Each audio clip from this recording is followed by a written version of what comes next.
I found out that external validation don't lead me now. The validation from God that I'm being obedient, that I'm walking in His purpose, that He gave to me, means more to me right now than anything.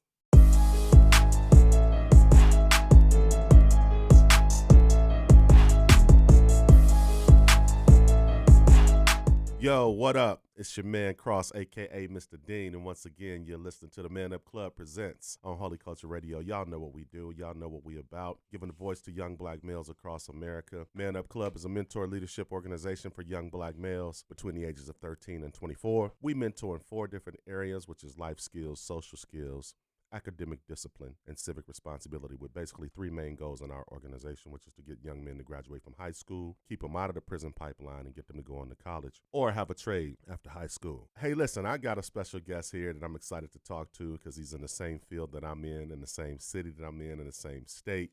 We work in some of the same communities, and we just on the grind, you know what I'm saying, looking to empower these young people, raise up the culture, you know what I'm saying, empower them with faith and the whole 9 yards.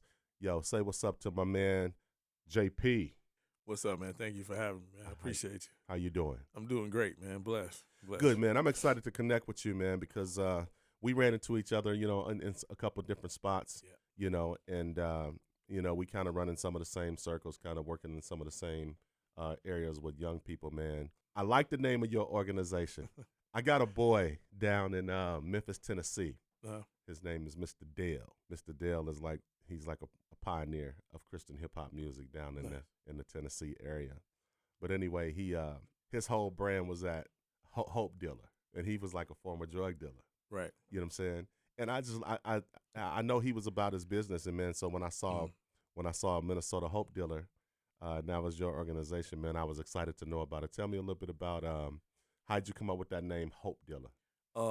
Is kind of the same pretense as he came up with. Okay. Yeah. So I'm an ex drug dealer and gangbanger. First of all, I just want to say, man, I'm nothing without God. I feel it. In my life, I got to say that before I say anything. Mm. But it's an organization that I started, man, to try to help people who experience an addiction and homelessness, and based on my own experience. 7 years ago, I was a person who experienced addiction and homelessness as well. Mm. So I think it's 7 years ago, 2018. Okay. I was homeless 5 years before 2018. So 5 years I was pretty much living on the street, living on people's couches, sleeping on trains, people's back porches, under people's porches. So Wow. yeah. So things got pretty dark for me. I guess when I got that call from God, that that was what I've been through. Pretty much became my purpose. So Love I started Minnesota Hope Dealers when I was in college. Oh, that's dope, man. Yep. I want to unpack some of that. So Okay. tell me how you grew up. Like, I just want to kind of know your background or what have you. And Yeah. Okay. I'm originally from Chicago. Pretty much is out in not really homeless at that part, but a street person out in the streets, gang banging. I started selling drugs at the age of 16. So we had different programs before when we was younger. There's a couple of programs that after school programs that we attended, and we didn't want to be like the people out in the street. We used to wear a smoking stinks button and talk about our aunties and uncles who smoke. You shouldn't be smoking. yeah, Playing basketball. And then all of a sudden, I was a part of probably about like 2-3 basketball teams when I was younger. Keep us off the street. We did, activities and stuff and stuff like that. Like had a place to go after school. And then they shut those programs down. mm. I'm guessing due to funding. I didn't, I kind of know a little bit about that now. But we was wondering like what happened. So we pretty much ended up out in the streets playing basketball in the parks where people were selling drugs at. So, that's pretty much what we got involved with. Did you so when you were younger, Yeah. did you grow up like in a 2-parent home, single parent home? Did you have a relationship, with your father? Like, what was that like growing up for you?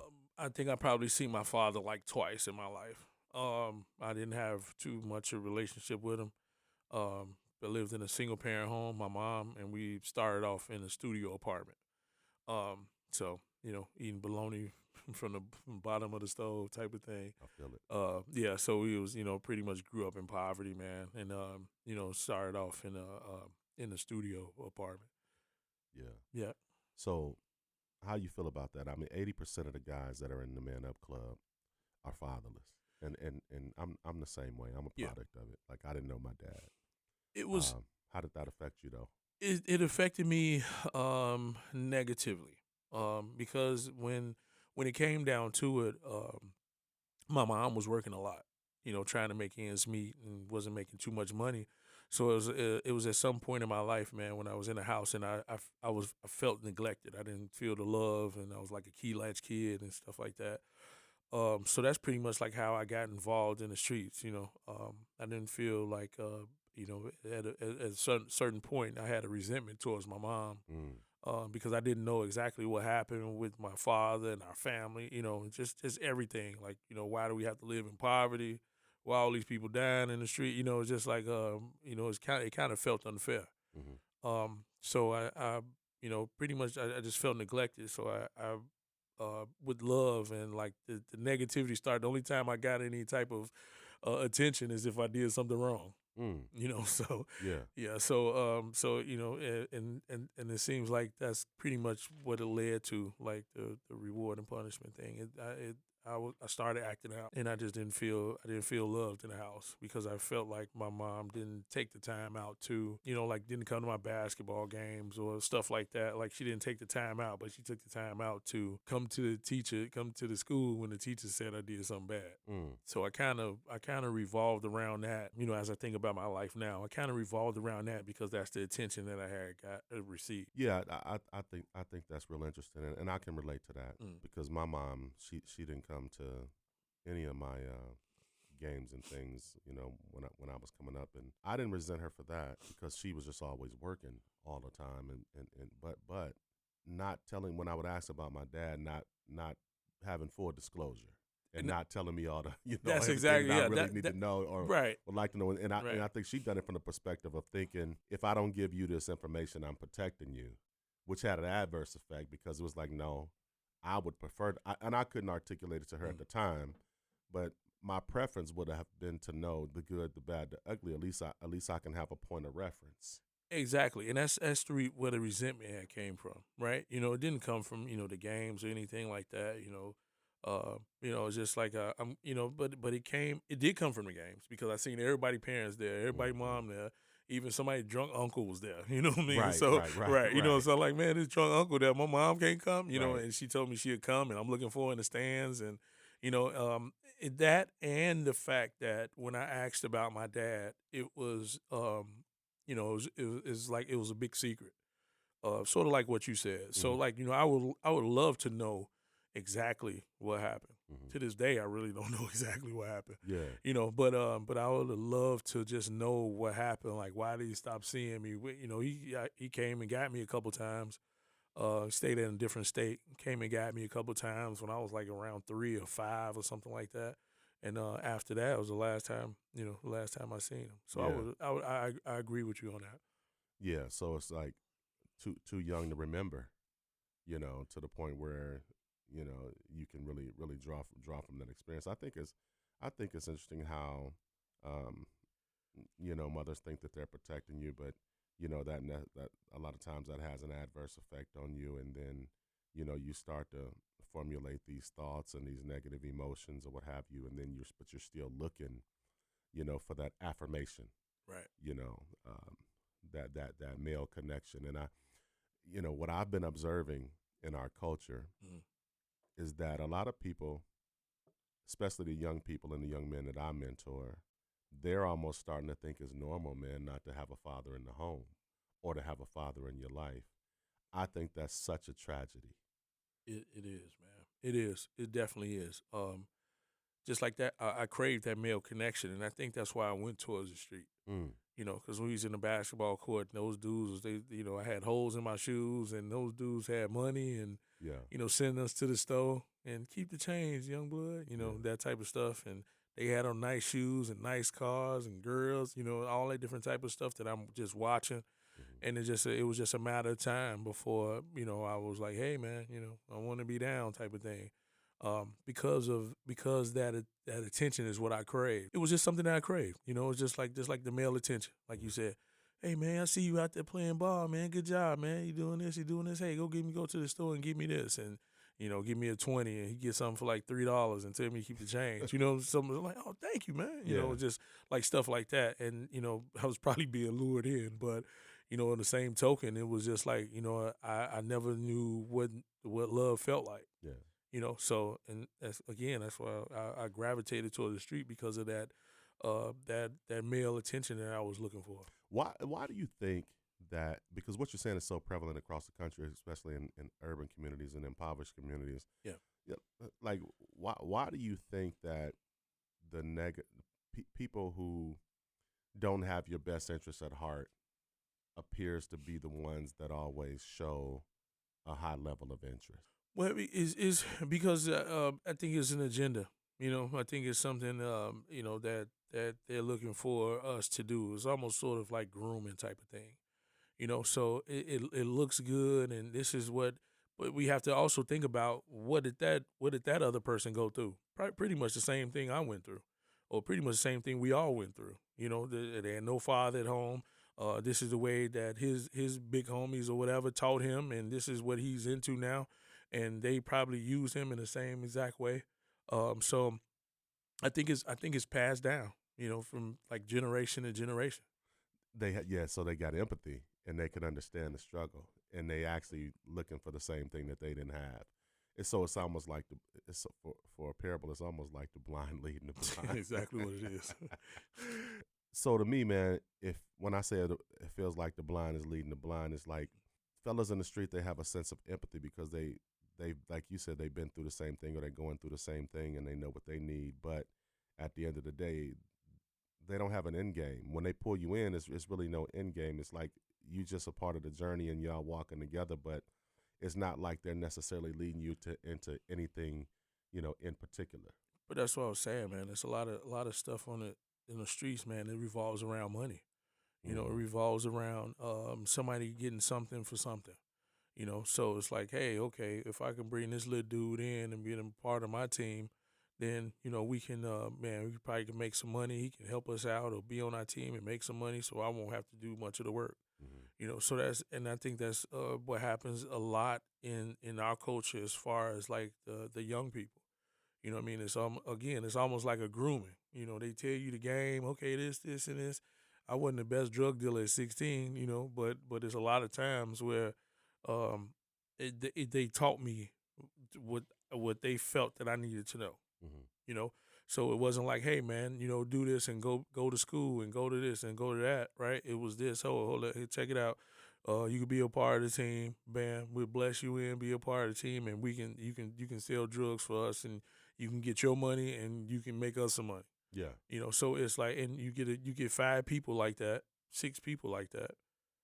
People don't have to do the work, and I think it's an agenda. Hmm. It's an agenda of what's happening, and it's a sense of false love. You So so you a young boy, you out there, you vulnerable.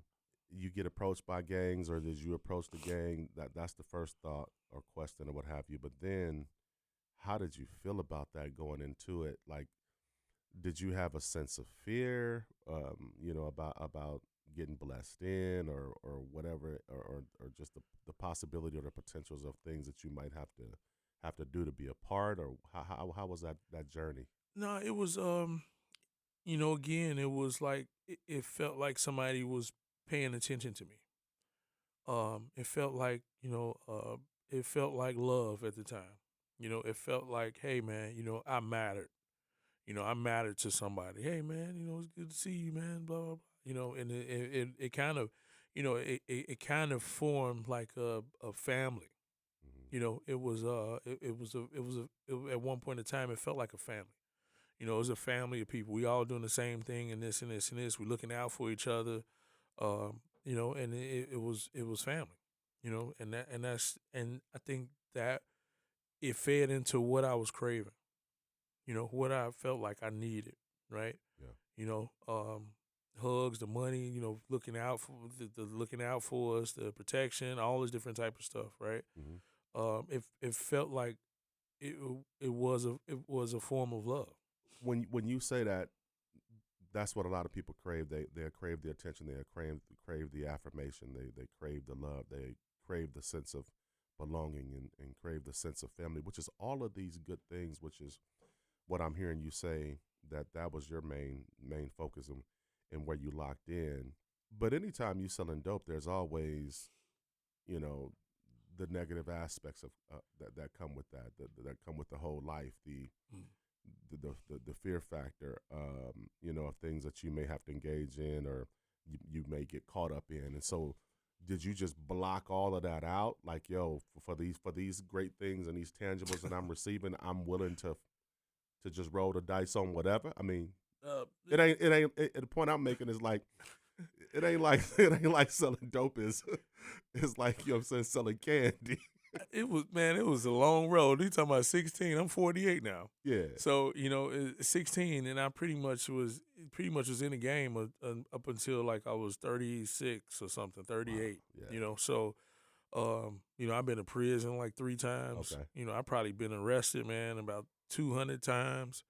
Been in Cook County over 10 times. I can't even count.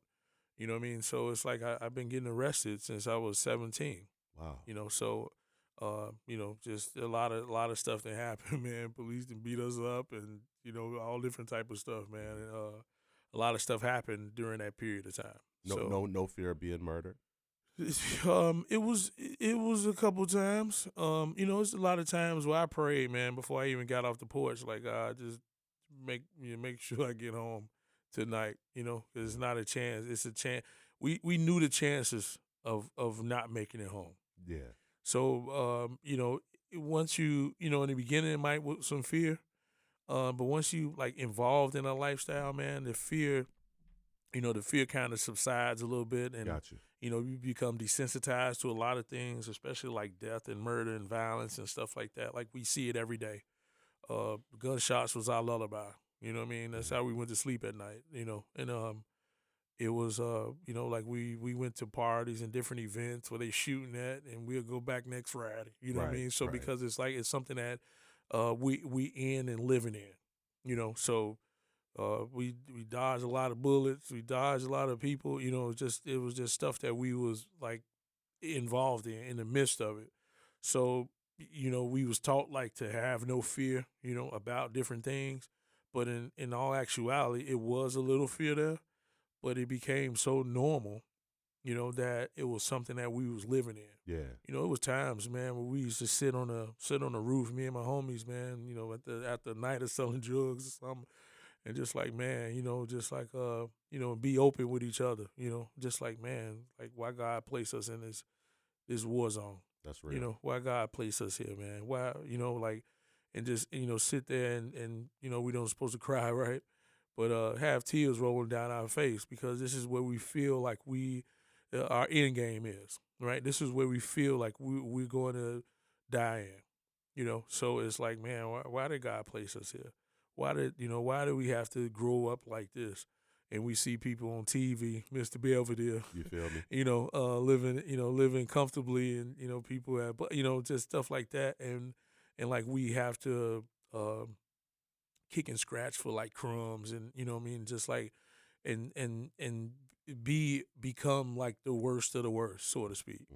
Hmm. And we wonder, like, why was we dealt this hand? Why was we dealt this hand in life? And Hmm. we a couple of us, and just being open and honest with each other, like, even to the point, man, we get drunk, and I was drinking every day for like 25 years, Hmm. maybe more like 30. Like every single day, like nonstop every single day. And we get drunk and cry. I was like, man, why we don't know our daddy? Just stuff like that, like stuff that it happens every blue moon, but it happens.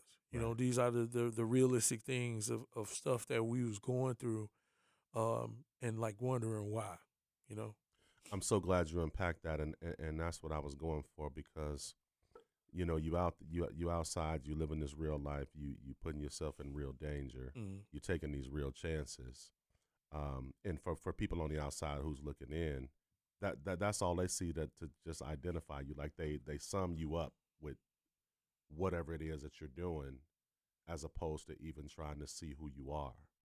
And I hear you saying, hey, we, in the midst of all of the chaos, in the midst of all of the drama, in the midst of being outside, being in the streets, taking the chances, dodging death, at the end of the day, we still have the same feelings and are looking to obtain the same goals and feel the same hurt from the absence of family, from the absence of a father, from the absence of affirmation, and all of that. Yeah. That's critical, because we got so many of our young people out there who are feeling the same way. Mm. And I believe that you have to be cut a certain kind of way to even reach young people like that. You gotta, like, I'll speak for us in the Man Up Club. You gotta have some level of street credibility. You have to have some level of spirituality. You feel me? You have to be personable and be able to relate. You have to know the life of young black boys. You feel me? Mm. And so, when I'm looking at that and I'm thinking about that, that's the linchpin right there, where people really have to be able to have those qualities in order to be able to make change and transform the lives of other people. Now, the thing that you said that is really fascinating to me is you talked about how many times you've been in prison and been arrested and all of that. And so normal society, general society, they'd be like, man, ain't no chance for this dude. There's no chance for rehabilitation. And then they would automatically assume that you was institutionalized based on how many times you went in and out of prison. Like, okay, he just can't be outside. Tell me about the transition. It was assumed. Before I go into the transition, I Yeah, also sure. want to say this. Go ahead. Like, the times I was telling you about how our father, how he Yeah. was crying or whatever, all that stuff felt like our fault. Mm. It felt like our fault. I was thinking about this when you was talking, but it felt like it was something that we've done, right? It was something that was wrong with us, right? Even the environment that we was built in, where we, our mind state, everything, it just felt like our fault. It felt like we was the reason our families are not together. We was the reason why a lot of this stuff is happening. You know what I mean? It was something that we internalized. So I wanted to say that. Yeah, well, but why? I want to know. I want to know the why. Like, because you're young and you're kids. Because we never really. This seems like deja vu just now. Because it feels like we never really got the answers. Right? Remember Okay. what you was saying? Remember what Yeah, you was for saying sure, before? for sure. Like, you never really got the answers as to why. So when the effect of that, of us not knowing, Huge. means that it was something that we've done, that we internalize. It's something that we've done for our dads not to be there. Or, man, is it me? You know what I'm saying? It must be my fault that, because my mom don't want to talk to us about it, it must be my fault. Mm. Usually when somebody don't want to talk to me, hey, you know what, man, I don't want to say nothing about it because I don't want to hurt your feelings. Yeah. Right? There So it this is right. So For this sure. is what we internalize as, man, it must be my fault. It was, man, maybe because I was born. Maybe because I was born, the reason why family not together. How, I'm sure a lot of people want to know, as I do, how do you go from being a drug dealer, bro, to being homeless? Because that's a hell of a transition. Man, listen. In the attempt, right? I'm going to say this, right?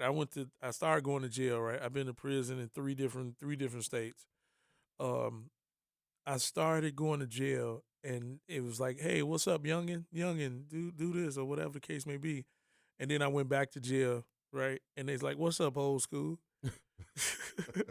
Like, I just kept making stints, you know what I'm saying, Yeah. in jail and prisons, and it's like it's a party in Cook County. Hey, what's up, man? What's good? You in here too?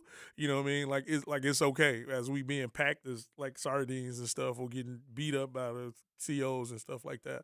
But the thing is that we I ended up coming to Minnesota to try to change my life. Okay.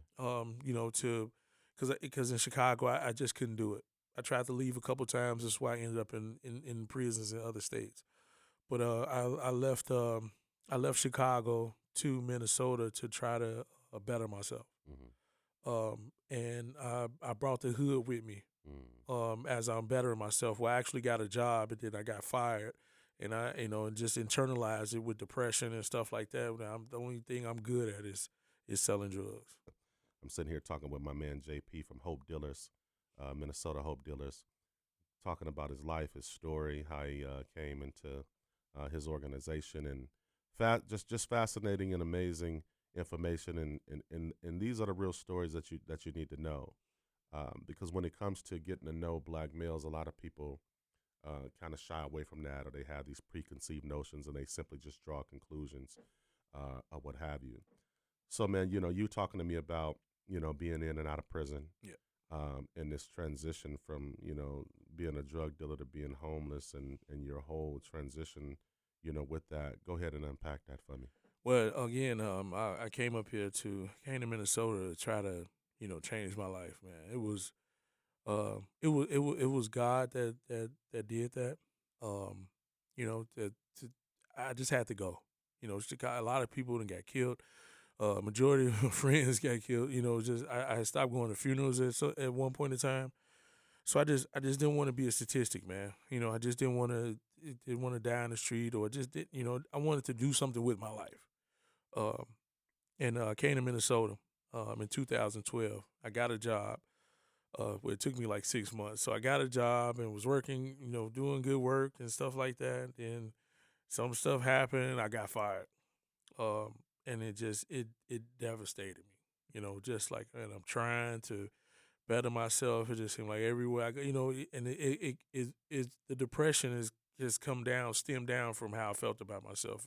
For the majority of my life. Um, so I took the last check that I had, and I bought some drugs because I felt like that's what I was destined to do. Mm. I can't keep a job. I can't do this. It's times where I was in prison, man, and just like crying to myself in my cell, man. Like, damn, I just can't get it right. I don't know what's wrong with me. Praying in my cell, man. God, help me get right. I keep doing this. I keep doing this. And the same stuff kept happening. Insanity is what they was calling, Yep, what yep, they yep. call it. Mm-hmm. Um, so I just got my last check, man, and started selling weed and stuff like that and whatever. And, it was something that I felt that I was good at, but actually not because I kept getting the rest.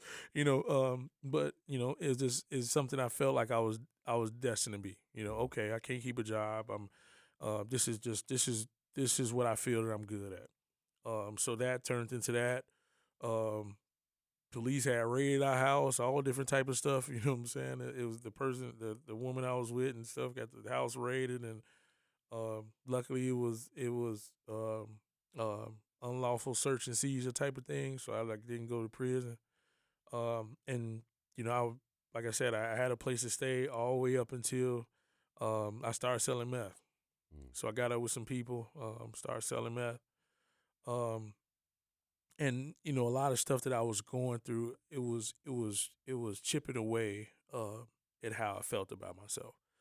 I already didn't have a structure about how I felt about myself, but it just started to it started to deteriorate because I didn't feel like I came up here to do what I set out to do. All I did was just bring the hood back here, and I felt some type of way about that. Mm-hmm. So make a long story short, I sniffed the line with somebody that I was selling to. And and it was off to the races after that. Mm. I never really did drugs or anything like in Chicago. I just drank, probably popped a couple of XC pills or something like that. But Mm. come to find out, that's pretty much like methamphetamines too.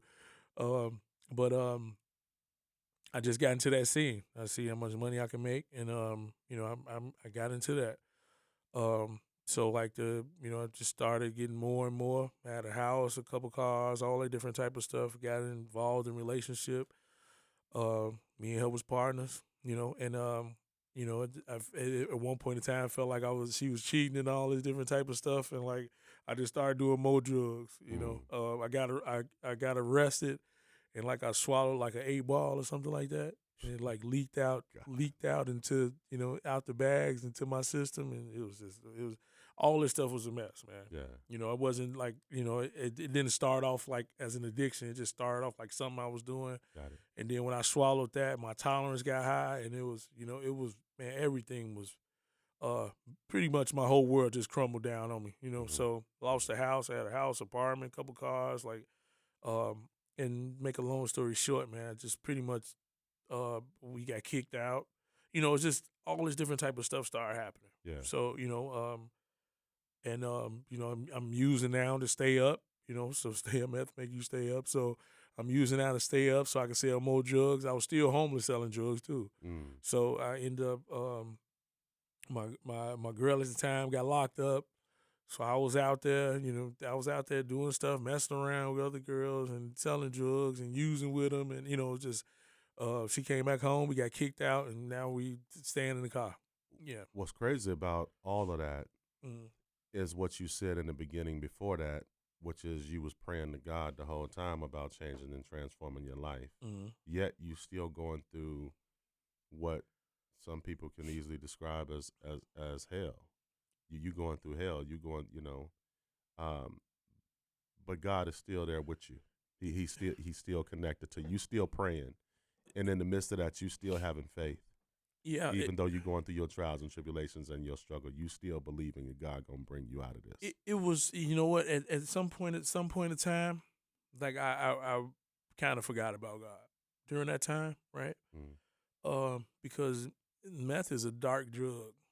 You know what I'm saying? I was messed up, like, mentally. I was in a dark place physically, but I was in a dark place mentally. Because it was, they call it the devil's drug. Okay. Um, because it's stuff that make you do, man. You know what I'm saying? Well, it's probably something already in me or whatever the case may be. But it's just, it was just stuff that, it was just dark. Like, it puts you in a totally different realm, right? I didn't come outside unless it was dark outside, Mm-hmm. and I'm outside and I'm up for like 2 weeks. I'm up for like 2 weeks just walking around. You know what I'm saying? Like just literally walking the streets, just walking the streets, walking around. Once we lost our car. You know Mm-hmm. what I'm saying? So once we lost our car, and then I think I got locked up or something, and me and her parted ways, and I just was walking around, man, with drugs on me, and just walking for days. Wow. Walking. I probably walked for like 5 days, man. Go take a break in Denny's and stuff like that, and I'm just, doing drugs. I walked so long, man, my toenail fell off. You know what I'm saying? Yeah. In the boots that I had in. Yeah. Like that type of stuff. Yeah. You know what I'm saying? It was dark mentally. Yeah. And even the people that I was hanging around with, it was dark because of that. And it was, I'm blessed to this day, man, and by the grace of God, man, that I have my mind. That I have my mind to this day, because I did a lot of drugs, man. I did a lot of stuff. I did, Yeah. a lot of drugs, a lot of drinking, Mhm. and it's a blessing today, man. I don't take that for granted. I think that's one of the greatest gifts that God, besides His grace, Mhm. that He, my mind is still intact, Mhm. or that I have some type of connection and relationship with Him too. Yeah. What is your relationship with God like right now? Good. I'm working, and I'm working. The thing is, God didn't just give me my mind back, but He also gave me a purpose. I can look back right now because of the relationship that I have with God, and I can see how everything that I've went through, had a purpose Mm-hmm. in my life. Right? Yeah. I don't think I'd be able to see that if I didn't have a relationship with God.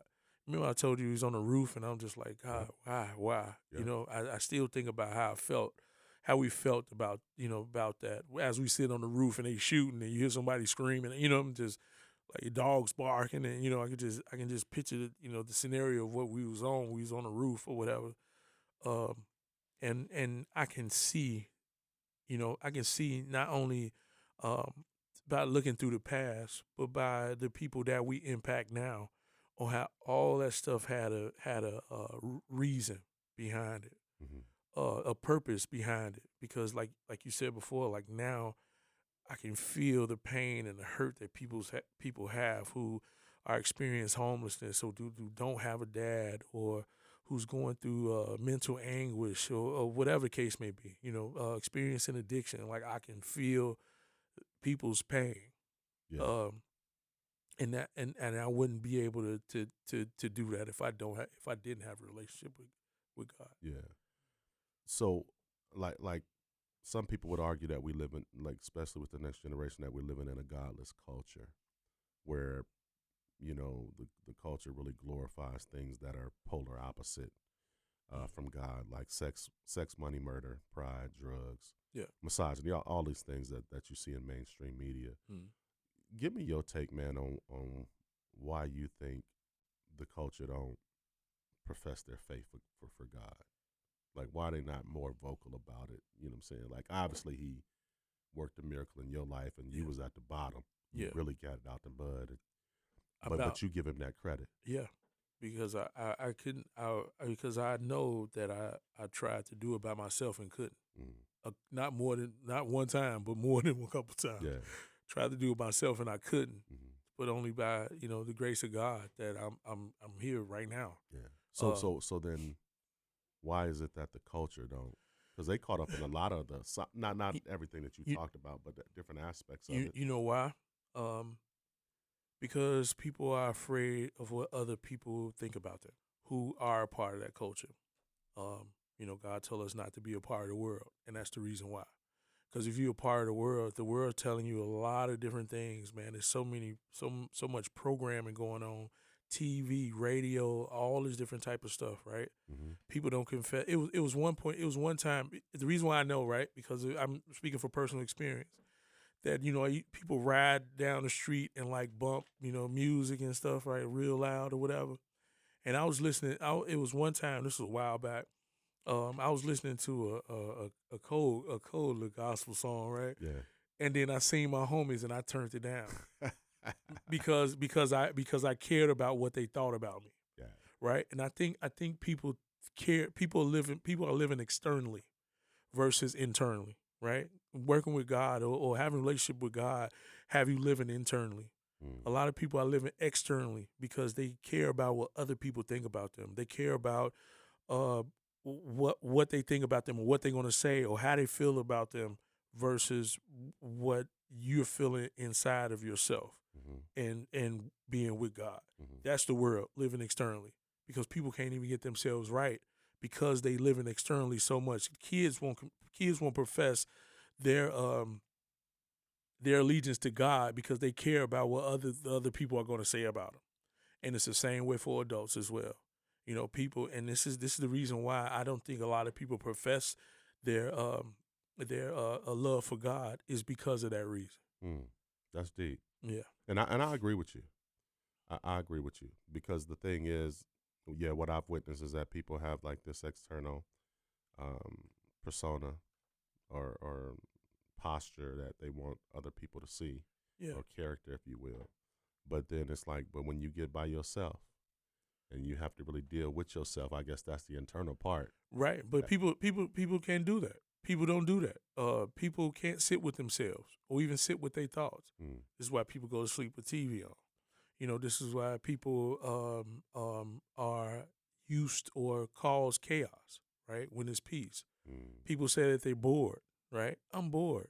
Boredom is just a disguise for peace, Love that. right? I like So how you put that. yeah, so people say I'm bored. I don't have anything to do, right? Because they haven't had the ability to sit with themselves. The best part about jail, I guess, is the only good part about jail is that you're forced to sit with your thoughts, right? And this is why you see people come out of jail and they become different, right? Because they was forced to internalize themselves, Mm-hmm. right? No TV, no nothing, no this, no that. You forced to sit with your thoughts. People nowadays can't sit with their thoughts or can't sit with themselves or don't want to internalize themselves or not even also not they don't want to even be radically honest with themselves about whatever's going on with them mentally, physically, or spiritually Mm. because people care about what other people think about them because we as people seek external validation. Right.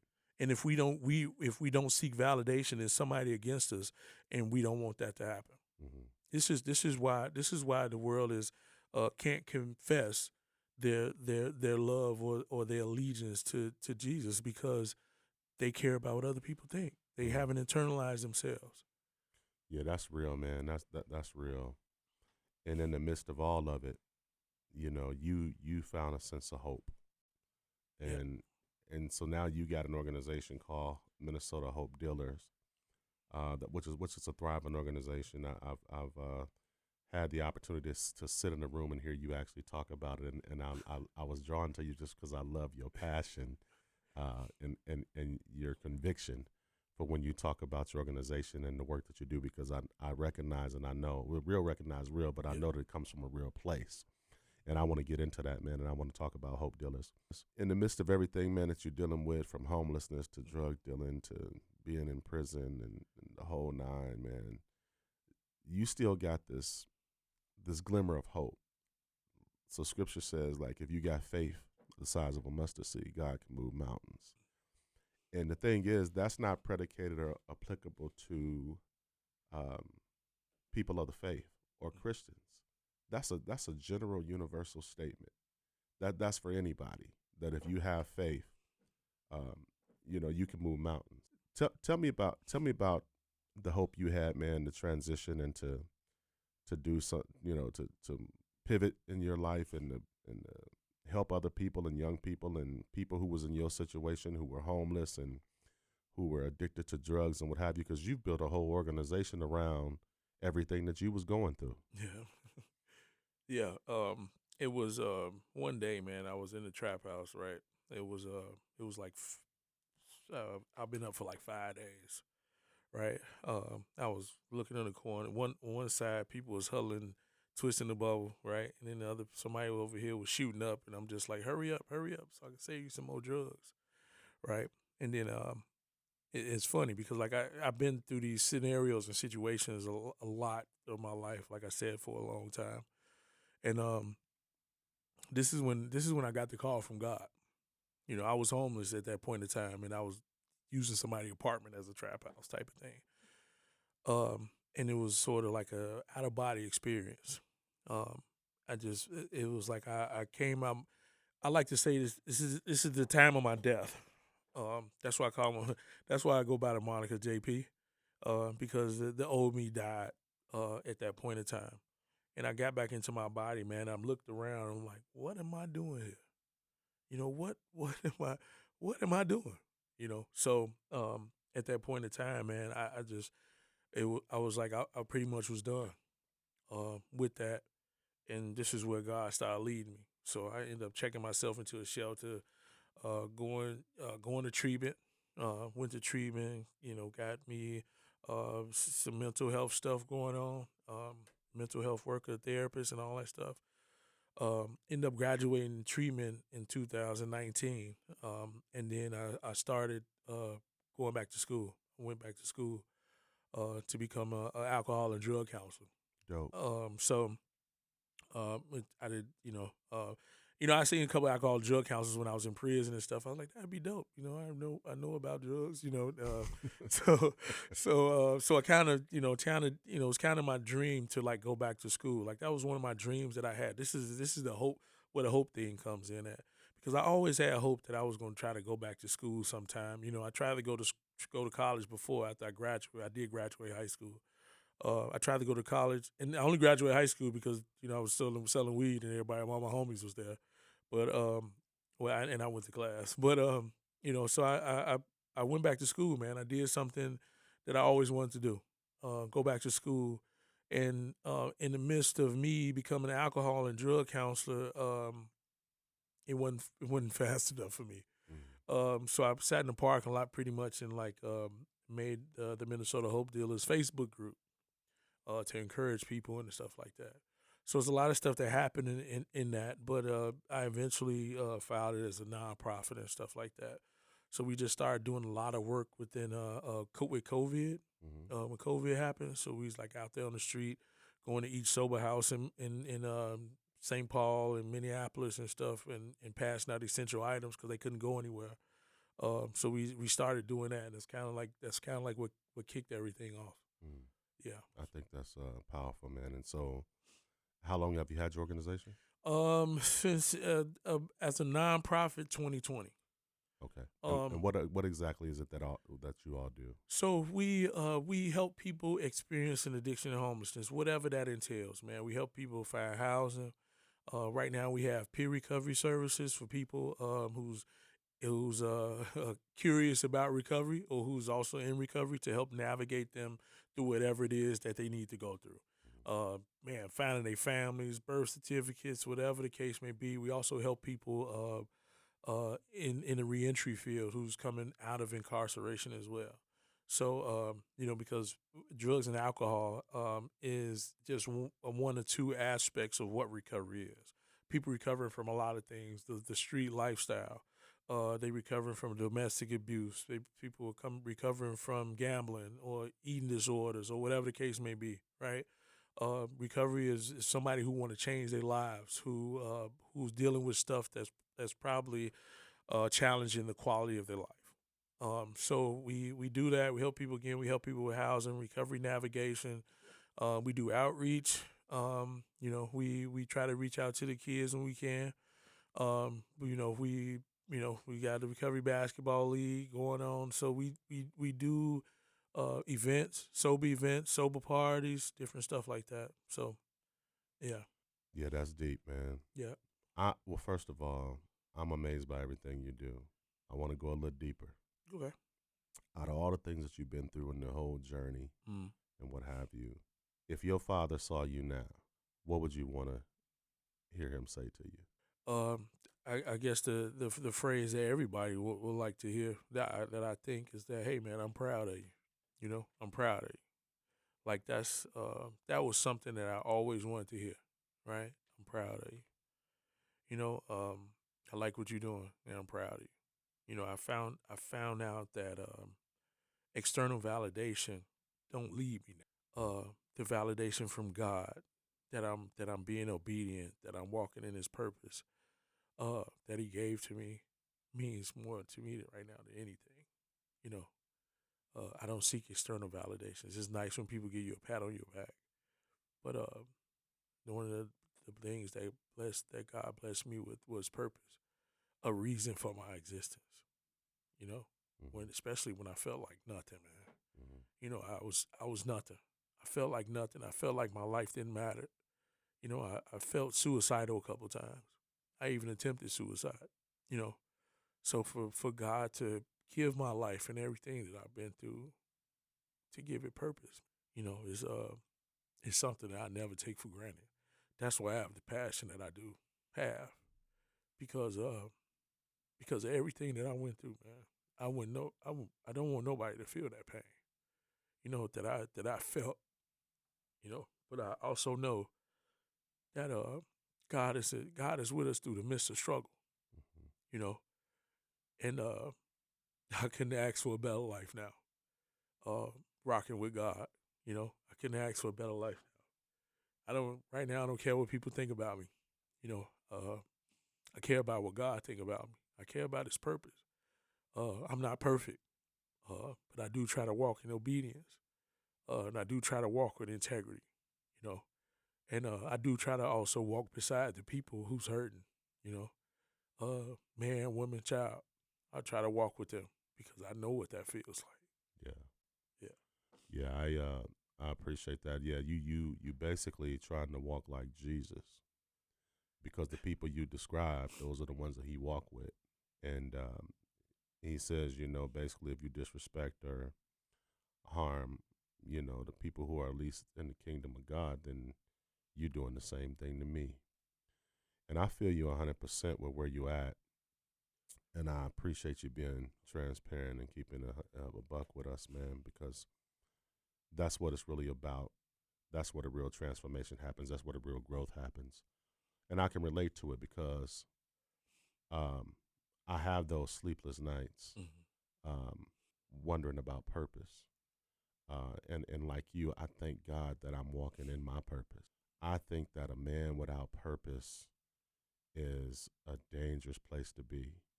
And I think that that's kind of been proven, um, you know, obviously through your life. Yeah. But even mine, because I've had my struggles and temptations and um, addictions and what have you. Like for me, I was just addicted to sex and strip clubs. Yeah.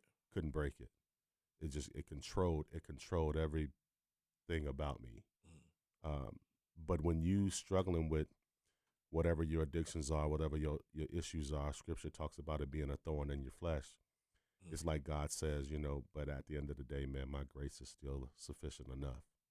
I think that me and you are both walking in that very same thing. And oftentimes, when young people are coming up and they have mentors or people they look up to, they don't really, and this was part of the case for me, they don't really have a whole lot of respect for people who always act like they got it together. Right. You feel me? But to be able to see a person's scars and to know that they fell down, to know that they was in like you said, a dark place, to be able to share that is the thing that allows that's the lifeline that people need in order for them to really latch on and believe that they can truly make it through whatever it is that they're going through, man. And so, man, big ups to you for what you're doing. If y'all out there, man, and you're listening, tap in, the Minnesota Hope Dealers with my man JP and his organization. If you're struggling with drug use or homelessness, tap in. Is there a place where they can tap in with you? They can tap in with me. 705 42nd Avenue North. The Northside Epicenter is where we located at. Or they can also hit us up on the website, www.minnesotahopedealerswithz.org. And can I say something? Absolutely, do. Just when you were saying that, man, it reminded me of the Miles Monroe quote. When a man finds his purpose, a leader is born. Yes, sir. And somehow God made us, leaders. But one thing that I am, man, besides anything else, man, if I'm not anything else, I'm servant. I heard that. So I love it. And it's your man, Mr. Dean. Tap in with the Man Up Club at themanupclub.org. Once again, that's themanupclub.org. If you want to support us, we'd love for you to do that. And also make sure y'all tap in the God Flow Hip Hop and Hope Festival coming up on September the 6th here in Minneapolis, Minnesota. The address is 515 South Jersey Avenue. We're going to be doing it big, bringing the top Christian hip hop artists from all around the country, man. Tap in with us. Make sure you go get your tickets on Posh. All right. We also got a hip hop jam coming up. Okay. I'm part of the Life Center, ICCM Life Center. I'm part of the ministry there. We have a hip hop jam that's coming up on the 12th, 13th, 14th, and 15th. So the first one is going to be on Broadway and Penn.